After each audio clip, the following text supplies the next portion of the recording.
नमस्कार। आज हम बात करेंगे उत्तर प्रदेश की। जी हां, उत्तर प्रदेश में उपचुनाव होने वाले हैं और आरएसएस के प्रमुख मोहन भागवत अपने 393 के आसपास कार्यकर्ताओं के साथ मथुरा यानी कि उत्तर प्रदेश में डेरा डाले हुए हैं। आखिर मोहन भागवत का उत्तर प्रदेश दौरा कितना महत्वपूर्ण है, इसके बारे में भी हम बात करेंगे। इसके अलावा हम ये भी आपको बताएंगे कि आखिर ऐसा क्या मौका आया जब तमाम जो कार्यकर्ता हैं आरएसएस के और जो प्रमुख हैं आरएसएस के मोहन भागवत वो भी भावुक हो गए।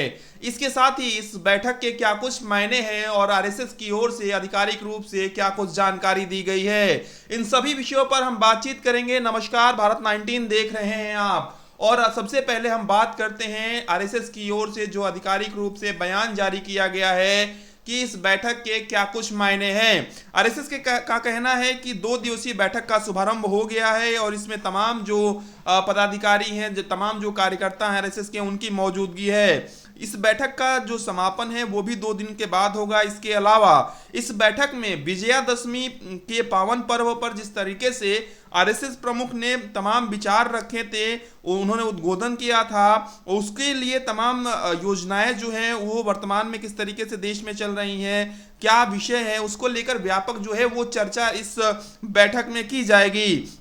इसके अलावा अलग अलग विषयों पर चर्चा की जाएगी, जिसमें समरसता की बात करें, कुटुंब प्रबोधन की बात करें, पर्यावरण की बात करें, जीवन शैली की बात करें।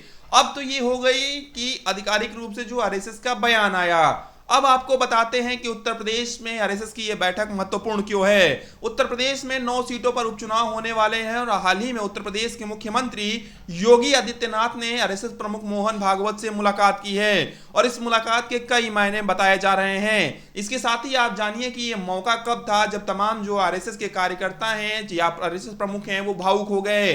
ये मौका था जो हमारे बीच नहीं रहे रतन टाटा जी, इसके साथ ही और भी जो हस्तियां जो हमारे बीच नहीं रही, जिनका देश के लिए काफी योगदान रहा, उनको इस बैठक के दौरान श्रद्धांजलि भी दी गई। तो ये एक मौका था जहां पर तमाम जो आरएसएस के पदाधिकारी हैं, कार्यकर्ता हैं, वो भावुक हो गए।